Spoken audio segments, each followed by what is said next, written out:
আমাদের মাহবুব রহমান আমাদের কাছ থেকে অনেকগুলো টাকা নিচ্ছে। আমাদের প্রথমে 12 লাখ করে নিচ্ছে, তারপর ও জমি জায়গা বিক্রি করে দিছি, তারপর আবার আমাদের কাছে আবার মুক্তিপণ চাইছে 10 লাখ করে, আমরা আবার টাকা দিছি। ওগুলো আমরা বাড়ি ভিটা সহ বিক্রি করে দিছি। অনেক মানুষের কাছ থেকে ঋণ নিছি, নেওয়ার পর আমরা দিছি।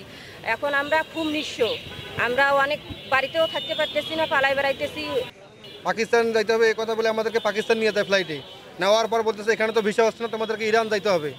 ইরান যাওয়ার কথা বলে আমাদেরকে আফগানিস্তানের ত্রিপুলি বর্ডারের কাছে নিয়ে যায়। নিয়ে যে 4 জন কাকে আমাদেরকে অনেক নির্যাতন এবং কি পানি পর্যন্ত খেতে দিচ্ছিল না, এবং কারেন্ট শর্ট, এবং হাতে প্লাস দিয়ে চাপছিল এবং হাতের মাংস তুলে নিয়েছে।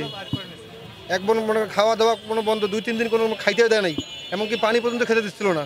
তারপরে আমাদের ফ্যামিলিতে ফোন করে মুক্তিপণের দাবি করে।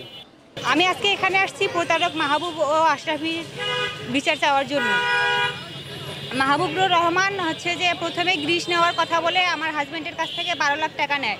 তারপর বলে যে একজনকে তো নেওয়া সম্ভব হচ্ছে না, তোমার যদি আরও কোনো পরিচিত থাকে তাহলে ওদেরকে নাও, 3-4 জন হলে আরও ভালো হবে। এখন আমাদের পরিচিত আরও 3 জনকে আমরা দেই।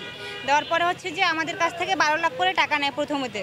তো 4 জনের কাছ মানে 4 জনকে নেয়, 4 জনের কাছ থেকে হচ্ছে সর্বমোট 48 লাখ টাকা নেয়। 48 লাখ টাকা নেওয়া যখন হয়ে যায় তখন ও বলে যে বাংলাদেশ থেকে তো ভিসা হবে না গ্রিসে নেওয়ার জন্য, তোমাদেরকে পাকিস্তানে যেতে হবে। প্রথমে গ্রিস যাওয়ানোর কথা ছিল, গ্রিস যাওয়ানোর কথা বলে আমাদের কাছে পাসপোর্ট নিয়ে নেওয়ানোর পরে ভিসা করে ট্যুরিস্ট ভিসাতে আমাদেরকে পাকিস্তান নিয়ে যায়। পাকিস্তান যাওয়ানোর পরে ওইখান থেকে আমাদেরকে বলে যে বলে তোমাদের এখান থেকে বাই পথে যাইতে হবে ইরান।